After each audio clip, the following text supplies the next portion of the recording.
Hello lollies and jelly beans, I'm Melanie Florence and this is Hot Tea for the Soul. So today I'm coming at you with a different sort of video, like different sort of clip, because I was talking to my group on Facebook because I haven't been inspired for readings, been in lockdown, stuff, right, got to go through my own like spiritual wholeness, right? So I was talking to the group and they were saying we would like I'm going to give some instruction videos. I'm going to do tutorials, right, and go through the different cards and what they represent and different parts of the tarot and what they do and all that stuff. And in the middle of that, one of the lovelies suggested that Donna, hi, that I do a bit of a setup video on how we do a setup and perhaps like just going to a reading and setup and those sort of things and layouts and the different sorts of things and what they're good for, right? So this is going to be a quick one on sort of setting up because I'm set up to do a witch's brew for the solstice. I'm going to do a fairy tale tea because I've got enough fairy decks now. I'm going to do a witch's brew and I'm going to do a muses tea, whichever one, whatever I call that. But I'm going to do those three for the full moon and the solstice. So this is sort of set up for a witch's brew right now. But how do I set up? How do we get ready for this? There's 15 things that I do before. What I don't tend to do is eat. I fast in the morning anyway, and usually I'm just coffee and that. Nowadays, now I'm in my own flow. And so I'm a late eater anyway, but I tend to, when I do readings, not to eat a lot before I actually do them. I feel like I'm lighter or something and that sort of stuff. But I obviously do things to ground because unlike other people, you might notice that my nails are never like perfect because quite often lately I've been out in the garden weeding. So it's been this grounding thing. I go out and weed. Think I might have got bitten by a spider today. Awesome. Australia could be a green ant, could be a spider. Wait an hour, let's see, right? So edgy gardeners here in Australia. So also you'll notice I took myself out of the videos and I made them a lot more about the actual readings when I've been doing them, or because I don't have to change camera angles. That's one side of it, and because I was finding that for these I wanted to put a lot of makeup on, and that was sort of going against it. I was trying to keep my skin clean. I bought some great skincare, and it was also stopping me from doing the readings because it felt like I had to be perfect to do these, and I just really wanted to be able to get into them. So trying to put on this face for YouTube was sort of being counterproductive to being in my Zen flow, right? And so you've got to do it in the right moods and trying to create that atmosphere and trying to keep that vibration. Talking about keep that vibration, right? That's where we're going to start here. So I did have chocolate coated coffee beans just now, so this could be pretty fierce, right? So there are a few ways to cleanse. Cleanse your area, make sure that you're in a nice zone where you're not going to be interrupted, I guess. And they say a sanctuary is a place that you can sit down and read a book or have a nap that isn't in your bedroom. Right, so it's that sort of space that you're looking for. For me, I'm fortunate enough in my environment to have a basement, to have a dungeon, like, and just in front of me is a pool table and there's music and stuff in this area. But so it creates a small space for me that I can do this, like, and I change it around a bit even, but do it in your own space. I found mats that are the right size for me. Like you can have a piece of material, whatever that is. I do have a piece of material that wraps around the green wood that my mum made for me years ago. It's just a piece of material. And when you unwrap it, it's about the right size to do a reading on. So even that sort of thing is good, right? So a lot of cleansing, a lot of clearing. So a lot of people, you use sage. We use sage a lot in this to clean your environment, to change the atmosphere. Sage is bad energy out, right? Palo Santo. Now, a friend tried to introduce this to me years ago. And you're only ready for things when you're ready for them. And I don't love incense. I'm a bit more of an oil burner because of my asthma. But I don't mind the atmosphere of Palo Santo because it's good energy in. So for readings nowadays, and I like the smell when I came into the room after I've done it, like set the ritual and doing it. And so yeah, the Palo Santo, get it a good burner, like, and cleanse your area and cleanse your room and cleanse your space. But it's good energy in. Sometimes it takes a little bit to get a burn up, is it? And obviously with that, getting a Palo Santo, whatever it is. Sage, sometimes I've got like incense on in the background, different sorts of things. Something that's good for your environment. But the smell of this I actually quite like. And I really don't love incense, so thanks Palo Santo. Like, I could have listened years ago, but I wasn't there. You've got to be there to take it in, right? And so just a little bit, cleanse your area. You don't need to get it up and smoking. Quite often, sometimes it does, sometimes it doesn't. It's really interesting like that.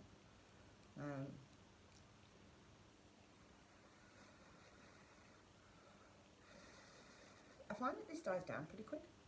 So, you know, you get it up and burning and get your stuff going, but the coal burns down really. Like it settles down really quickly. Right, and I tend to light a candle. So, you know, we've got fire and air. Sometimes you might want some water. Somebody might put flowers on the table, and that would put your water and your earth in, so you can have the representatives. You know, and it's cleansing a space. Now, people might have all different sorts of rituals around this and why they do this and how they do it. For me, it's about finding a comfortable spot that I can tune in and really look at what's going on, right? So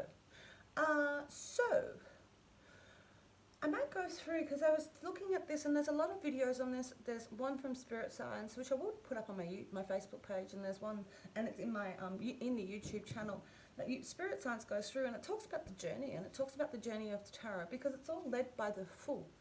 All right, and so the Fool is innocent, or the Fool is foolish.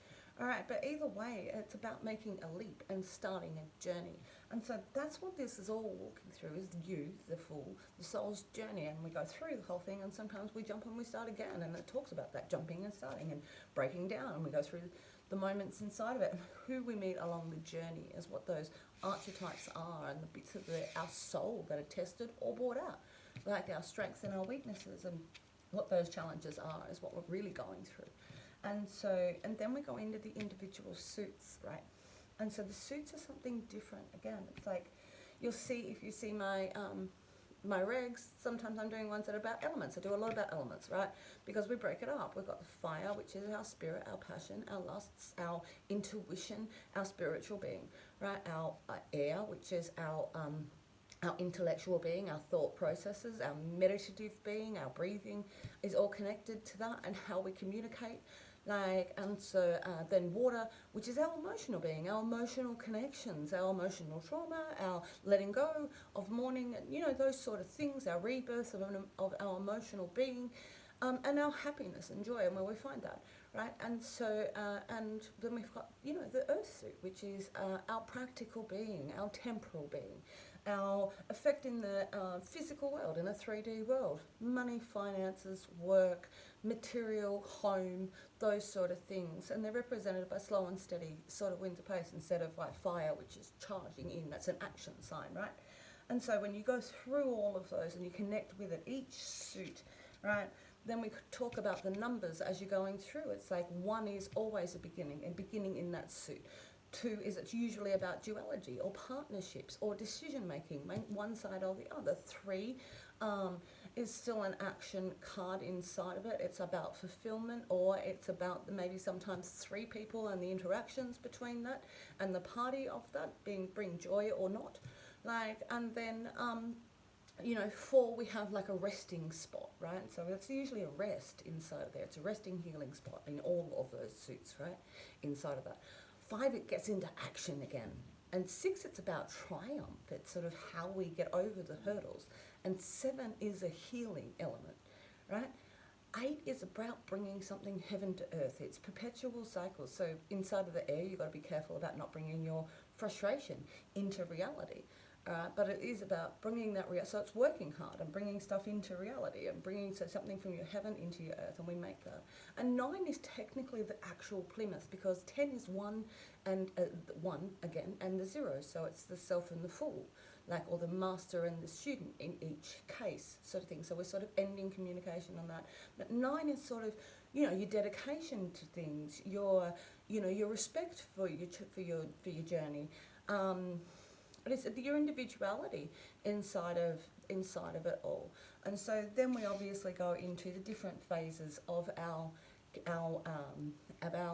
youth, being the page, and the queen becomes a queen straight away. As we know, then we got the knights. So the knights are the young man who's still triumphing, who's still taking on the challenge. It's that young male masculine energy of still being in it. And then you've got the king, who is the older, more mature energy, you know, once the challenge is over and you're more settled. And you can be any of those things. It's really androgynous. You don't have to be a man when it turns up. For it to be a man card, you don't have to be a female. It's really androgynous. The whole thing is about you. All right, so when you're reading about a person, quite often those energies are turning up for that person. They are embracing the world on the masculine or feminine, right? You are embracing it on the masculine and feminine.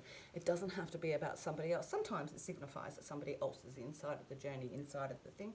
But we are talking about these cards really being about you and the soul's journey, or the person you're reading for, and that soul's journey.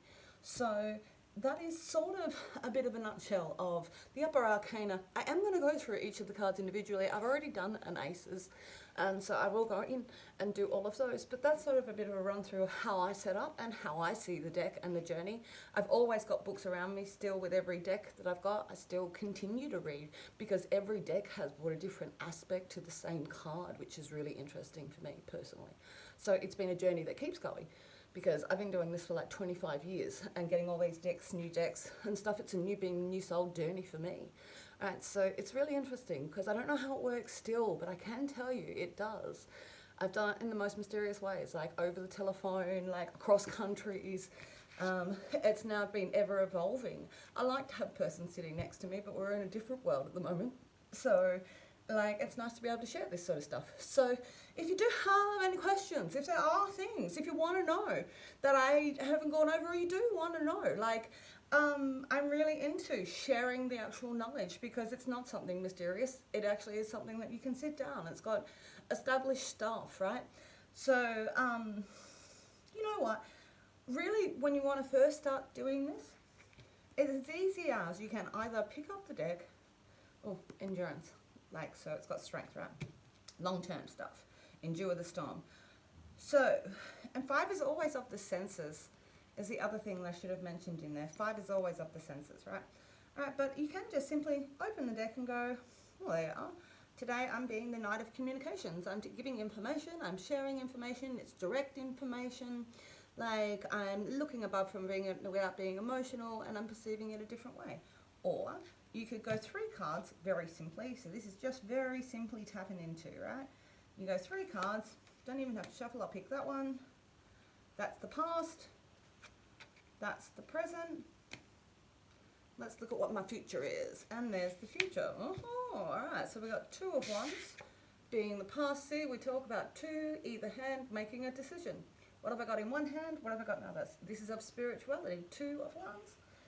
Right now, I'm going through an emotional rebirth. This is where you take the bones of your old life and you put them in a pot and you make something new, and you blend them up and you make a new world out of what you walk away from, right? But this is actually not walking away. It's taking your old life, everything that you've known, and blending it up and making something new. All right, from the death, there is a rebirth.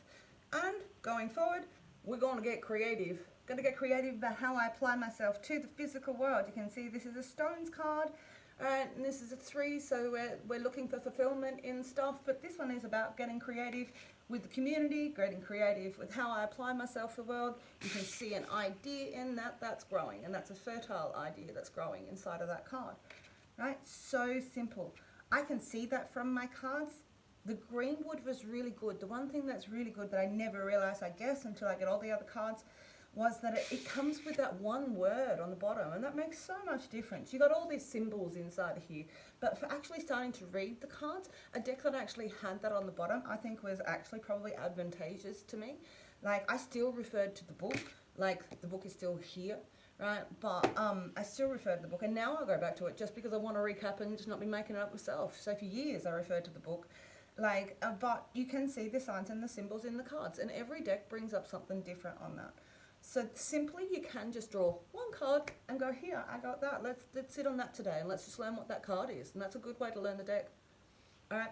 And then, you know, or you can do past, present, future. That's where we've been at. That's simple. That's simple. All right.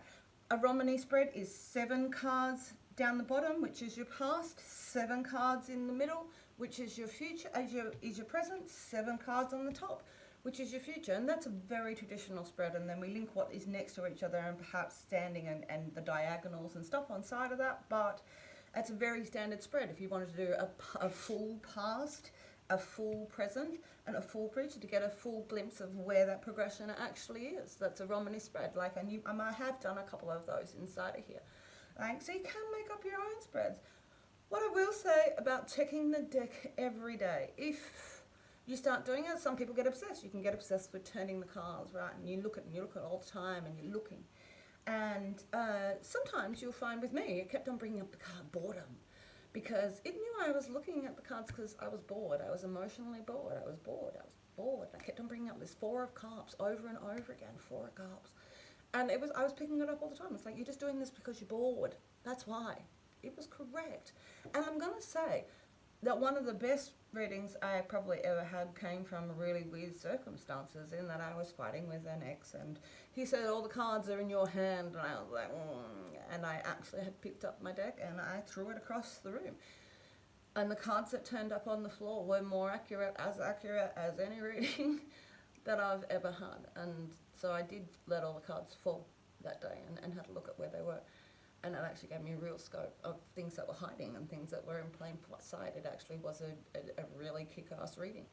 Like, in that moment, I recognised that. But, so it doesn't have to be a full reading for it to give you everything that you might want. Sometimes you just got to be willing to actually see and listen to what it's actually saying, and that's really important. People have got to be in the position to see and to be in that position to actually want to receive it and be in that place. So, I hope that this has given you a bit of useful information and told you why I don't put my face on these things anymore. I hope that you are safe and well wherever you are.